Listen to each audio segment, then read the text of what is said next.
Hello my dear students and welcome back to Zenith Academy Online. My name is Shagufta Jaipuri and we are on part 3 of the chapter Metallurgy for ICSE class 10. And in this module we will be talking about extraction of aluminium from its ore, that is bauxite. Now this is a very important part, students, so please pay attention. This will at least get you 4 to 6 marks in your board examinations because this part from this chapter is very important. So before diving deep into the extraction and the metallurgy of aluminium from bauxite, first let us talk about what are the different ores of aluminium, and let's talk about aluminium. So aluminium is a highly reactive metal belonging to group 13 or 3A group of the periodic table. We know it is the most abundant element of the earth, followed by iron. So the study of aluminium is very important. Now there are 3 important ores of aluminium, namely bauxite, corundum and cryolite. Even though we will be studying the extraction of aluminium from bauxite ore, still you have to remember the formulas and the names of all the 3 ores. Bauxite is Al2O3.2H2O. It is also known as the hydrated oxide ore. It is also known as the hydrated oxide of aluminium. Corundum, that is Al2O3 only, and cryolite, that is Na3Alf6. So remember the formulas as well as name of these 3 important ores of aluminium. Now, as we discussed in our previous lecture, in any extraction of any metal, these 4 steps have to be followed. The first is concentration of ore or dressing of ore. Second is converting that concentrated ore into oxide because it is easy to remove the metal from the oxide. Then from the oxide we have to reduce it to metal. So we have to kick off oxygen and reduce it and we will get metal. Now this metal will be in the impure state, so we will have to refine it. So there are 4 steps. Now for aluminium, for the concentration of ore, there are 2 methods. Bayer's process and Hall's process. Hall's process is not in our portion, so we will not talk about it. We will talk about Bayer's process. Now the second step is not required for bauxite ore because bauxite ore is already aluminium in the oxide form, Al2O3.2H2O. So it is already in the oxide form, so we will skip this step. So directly from concentration we will go to reduction of oxide to metal. Now you should remember that aluminium forms a very strong bond with oxygen. Okay, it has high affinity for oxygen. So its bonding with oxygen is very strong and it is very difficult to break that bonding and reduce the metal oxide to metal by using reducing agents. So we have to follow the electrolytic method of reduction and we will follow Hall-Herold's electrolytic method. Okay, because in the electrolytic method of aluminium there are many problems. Okay, so Charles Hall was the scientist who helped to resolve those problems. So this electrolytic method is on his name, Hall-Herold's process. And then refining by using Hoop's process. Refining is also done electrolytically. Now here we get 99.5% pure aluminium, but in the refining we get 99.99% pure aluminium. So let's begin with the first step, that is concentration of ore by Bayer's process. So first step is concentration, Bayer's process. So there are 3 steps. First, conversion of impure bauxite to sodium aluminate. Second, sodium aluminate to aluminium hydroxide. And third, aluminium hydroxide to pure aluminium. So let's see the first step. Here you can see Al2O3.2H2O, that is bauxite ore is treated with sodium hydroxide. It is heated at 150 to 200 degrees Celsius under pressure for 2 hours at least, and it forms salt. The name of this salt is sodium aluminate and water. So here you can see this is metal oxide. Now children, always remember that metal oxides are basic in nature. Okay, we have learned that metal oxides are basic in nature, but aluminium oxide is an exception. Okay, so aluminium oxide we discussed earlier too that it is amphoteric, that is it can react with acid as well as base to form salt and water. So here this metal oxide is amphoteric, that is why it is reacting with base to form salt and water. Now, why we are doing this step? Because there are certain impurities in bauxite, okay, which are not amphoteric. So, they will not react with NaOH. See, impurities like Fe2O3, that is iron oxide, and SiO2, silica, remains unaffected with concentrated NaOH, or you can say caustic alkali, as they are not amphoteric. Bauxite being amphoteric reacts with the base forming salt and water. Hence impurities are separated out. So here the impurities will not react with this to form this salt.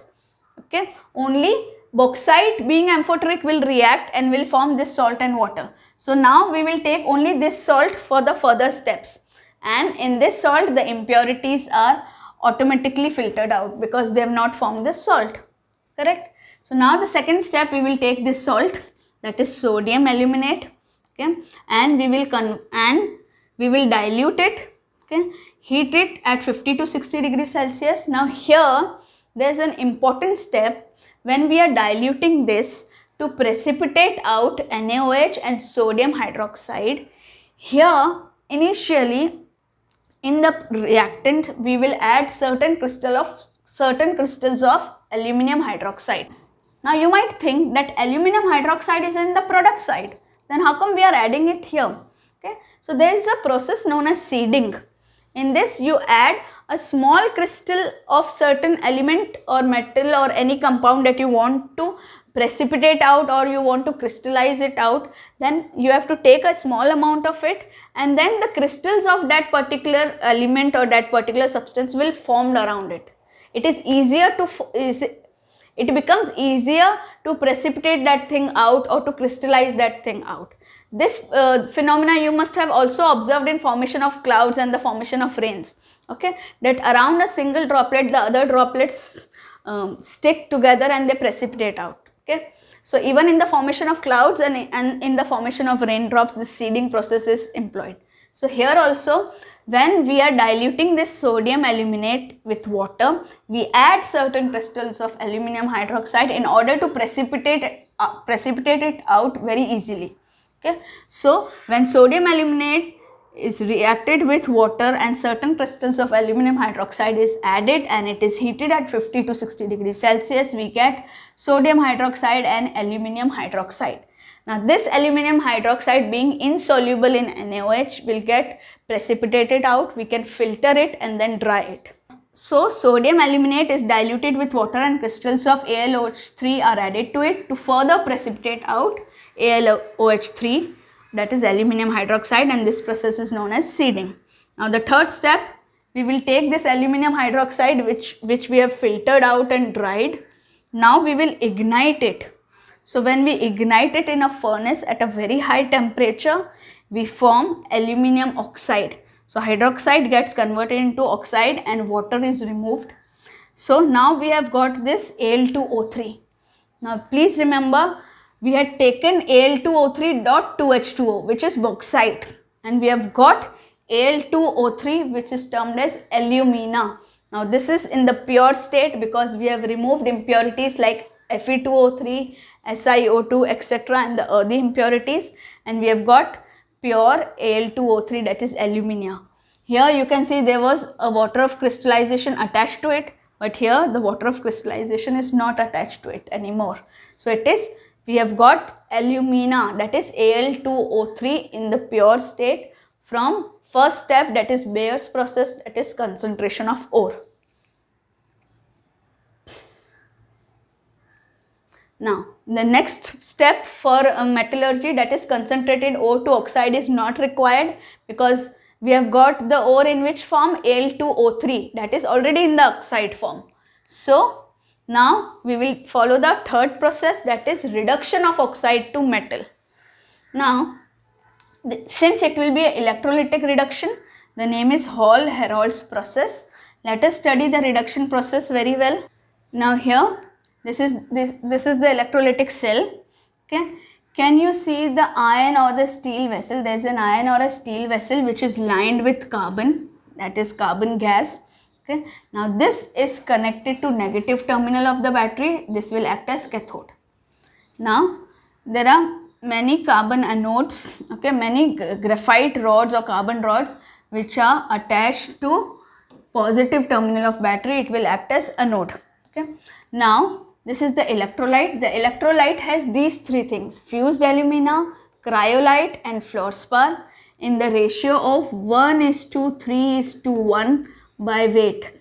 Okay, you have to remember this ratio, the name of the three things and its formula. This is very important.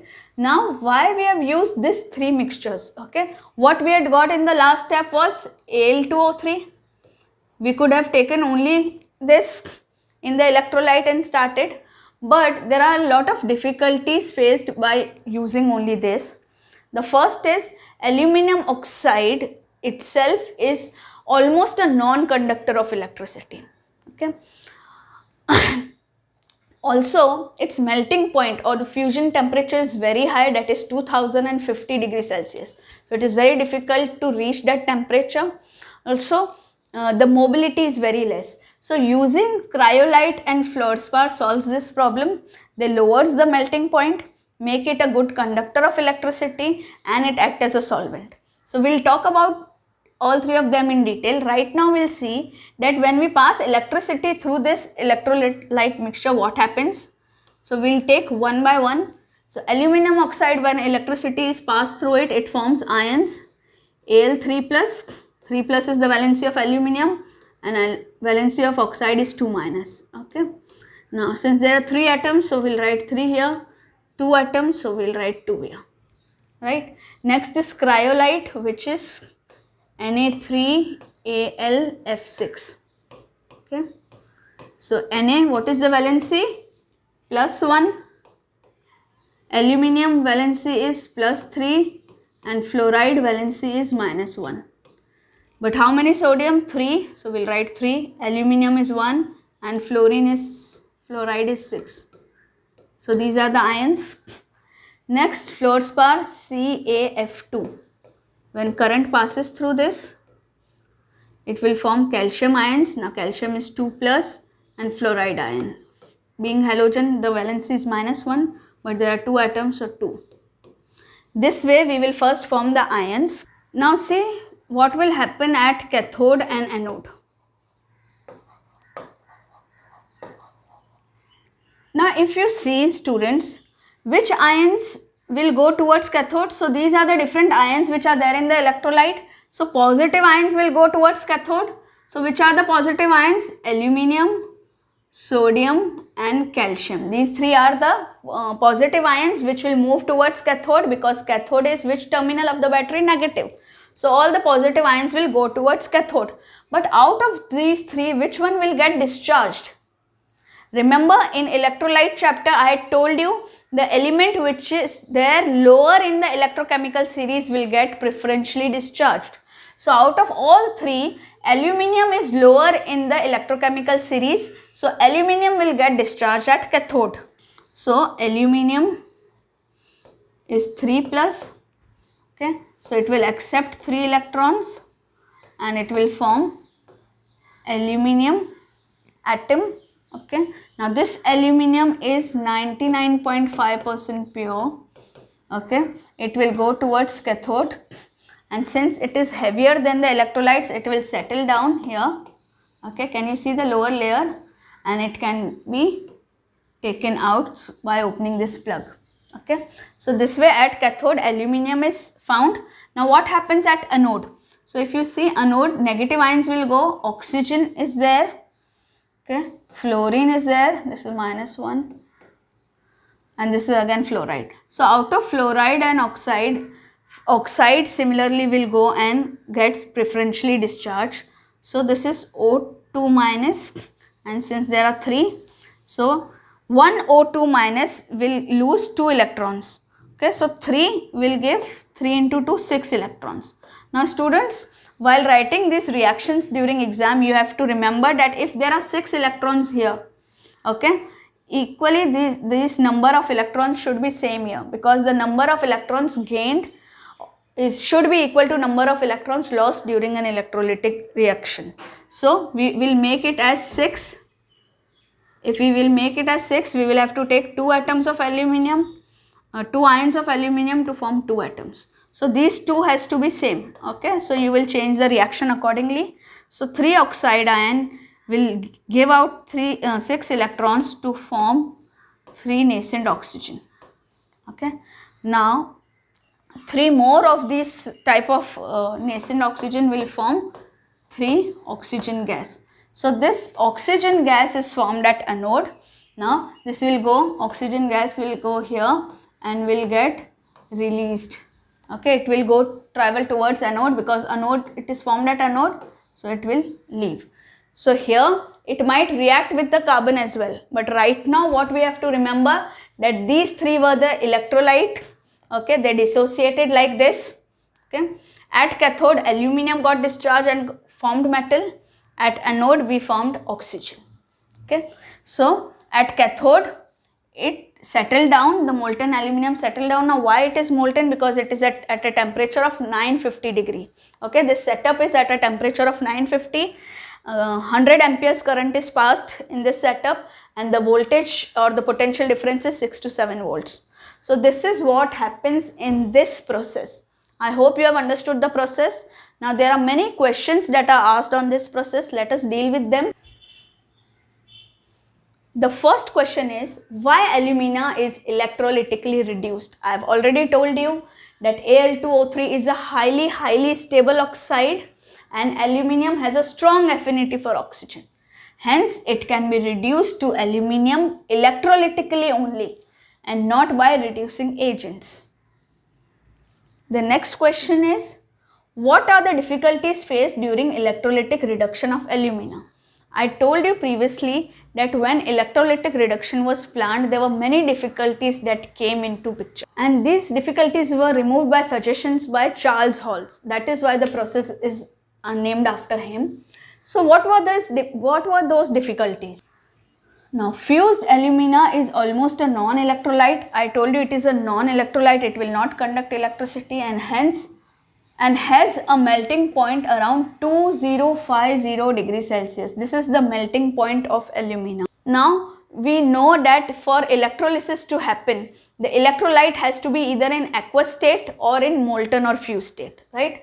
So for melting, this much amount of temperature is required, which is quite a high amount of temperature. So at such high temperatures, there are various difficulties that come into surface. Okay, the first difficulty is a large number of electrical energy is required to liberate aluminium from alumina, okay, and to maintain the electrolyte in the molten state at that temperature. Okay, so first to produce that much amount of temperature and then to maintain that particular temperature, a large amount of electrical energy will be required. Second, the liberated aluminium metal, which has a melting point of 660 degrees Celsius. Now don't get confused, this temperature was for alumina, that is Al2O3. Okay, from this we have to remove aluminium, so in the molten state which we had removed. Okay, so that aluminium metal has a melting point of 660 only. Okay, so when the temperature of the reaction mixture is at this temperature, okay, and the liberated metal, the metal that we have formed, is at this temperature, the melting point is this low, then what will happen? This will also tend to vaporize. So this may tend to volatilize out, and if the metal volatilize, then it will get wasted, we will not be able to collect it. So the melting point is this, and hence it will tend to volatilize out and get wasted. Hence the fusion temperature of the electrolytic mixture has to be lowered. Okay, we need that this should be lowered. So then what suggestions are made? Let us study that. So these were the difficulties that were faced. Now we will talk about the suggestions that were taken into account. So we have used fused cryolite and fluorspar to the electrolytic mixture to rule out those possibilities, those difficulties. Okay, so now the question can be, why fused cryolite and fluorspar are added to electrolytic mixture? So there are three important points that you should remember. First, cryolite and fluorspar together lowers the fusion point of the mixture from 2050 degrees Celsius to 950 degrees Celsius. That is why you remember we had kept the electrolytic cell at 950 degrees Celsius. So by adding cryolite and fluorspar, the reaction mixture fusion temperature changed from 2050 to 950, which was quite a drastic change. Second, addition of cryolite enhances the conductivity. So I told you that pure alumina is almost a non-conductor and non-electrolyte. So by adding cryolite, it enhances the conductivity of it. Then again, cryolite and fluorspar enhances the mobility of fused mixture. The ions need to move so as to reach cathode and anode. So to increase the mobility, this thing is acting as a solvent. Okay. So it is reducing the fusion point, then enhances the conductivity, and third, acting as a solvent so as to increase the mobility of the ions. So these 3 points are very, very important, and this particular question in itself is very important. Then the next question is, why a layer of powdered coke is sprinkled over the electrolytic mixture undergoing electrolytic reduction? Now we'll go back to the diagram and I'll explain you. So here on the electrolytic mixture, there is a layer of powdered coke. So powdered coke is just sprinkled over here. Okay, why it is sprinkled over here? Let us study. So you should remember, here on the electrolyte mixture, we have sprinkled powdered coke. Okay, so the powdered coke is sprinkled first to prevent the burning of carbon electrodes in air at the point where they emerge from the bath. So if you have seen the diagram carefully, the rods of the anode were not dipped completely. It was dipped partially. Okay. So at the point where they emerge out of the liquid bath, okay, at that point there is maximum possibility of burning of the carbon electrodes. So if we sprinkle that coke powder over it, then we can prevent that burning of carbon electrodes in air. Second, it also prevents or minimizes the heat loss by radiation. So this is very important, prevents or minimizes the heat loss by radiation. Okay. We know that heat is lost through radiation also. So if we don't cover it with carbon or the powdered coke, okay, the heat that is there in the electrolytic mixture in the cell, electrolytic cell, will be lost out due to radiation, and more fuel will be required to maintain the electrolytic cell at that particular temperature of 950 degrees Celsius. So sprinkling of this carbon powder or coke powder also helps in preventing the heat loss by radiation. So there are 2 points: prevents the burning of carbon electrodes in air and prevents or minimizes the heat loss by radiation. Now the next question is, why graphite or carbon anodes are continuously replaced during electrolysis? So children, this is a continuous process. The electrodes has to be replaced continuously. Also the feed of aluminum oxide has to be given continuously after checking. So why graphite or carbon anodes are continuously replaced during electrolysis? So the answer to it is, the oxygen evolved at the anode. We know that oxygen was liberated at anode. So this escapes as a gas or reacts with carbon anode. Okay. So the oxygen which was escaping at anode also reacts with carbon.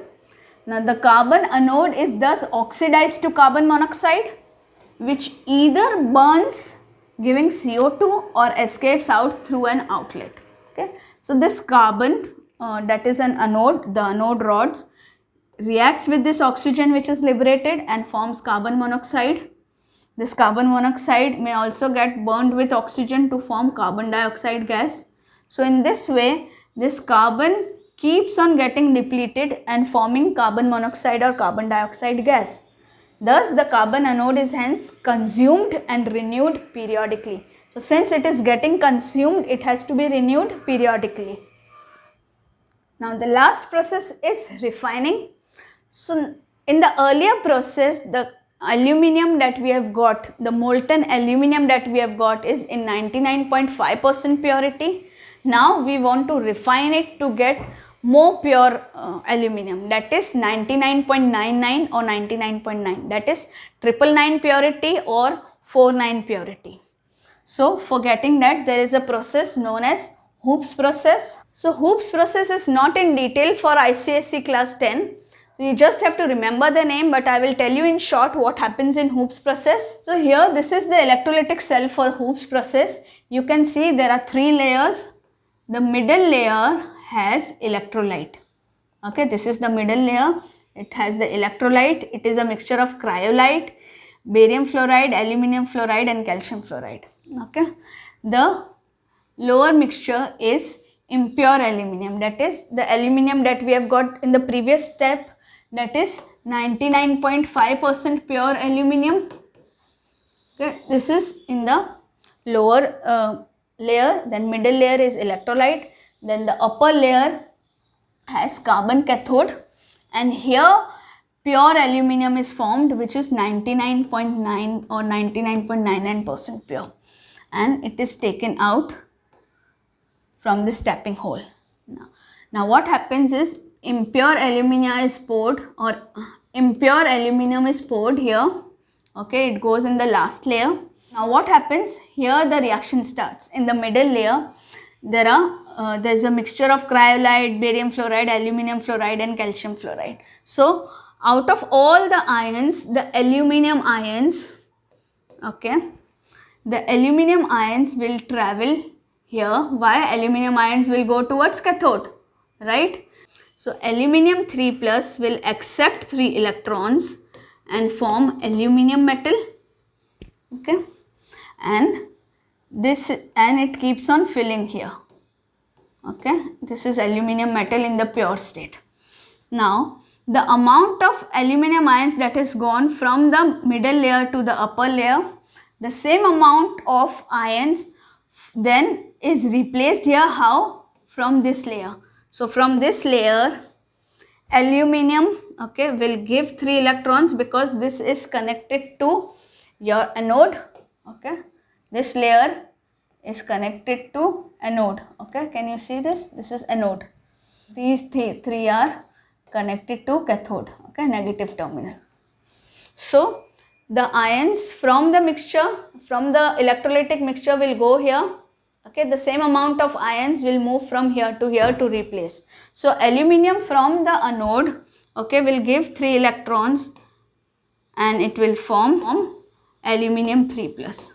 So this is the reaction that is happening at cathode, and this reaction is happening at anode. So in this way, aluminum metal keeps on depositing here and can be tapped out. So this in short is Hoops process. So that is all for today's lecture of extraction of aluminum. So there are 4 steps in metallurgy, but in this case the second step is eliminated. We have concentration of ore by Bayer's process, then oxidation step is eliminated, then we have reduction by electrolytic method, that is Hall-Hérold's process, and then refining by Hoops process. I hope you have understood all these processes very well. If you still have doubts, please write in the comment section below. I'll soon be going live with all the chemistry topics on YouTube, so please stay tuned and stay connected. All the best for your board exams and keep rocking. Have a nice day.